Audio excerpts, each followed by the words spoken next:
Airplanes are much heavier than the air around them. So a simple question makes sense.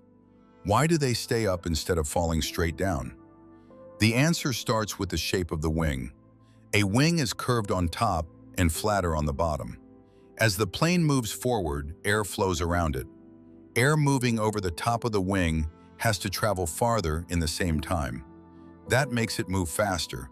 Faster air creates lower pressure. Below the wing, air moves more slowly and pushes upward with higher pressure. This pressure difference creates lift. Lift is a force that pushes the plane upward against gravity.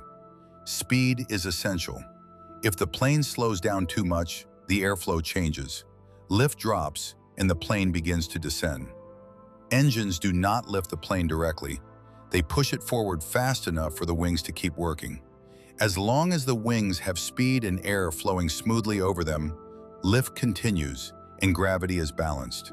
So when a plane cruises quietly at high altitude, is it really being held up by power or by carefully controlled motion through the air?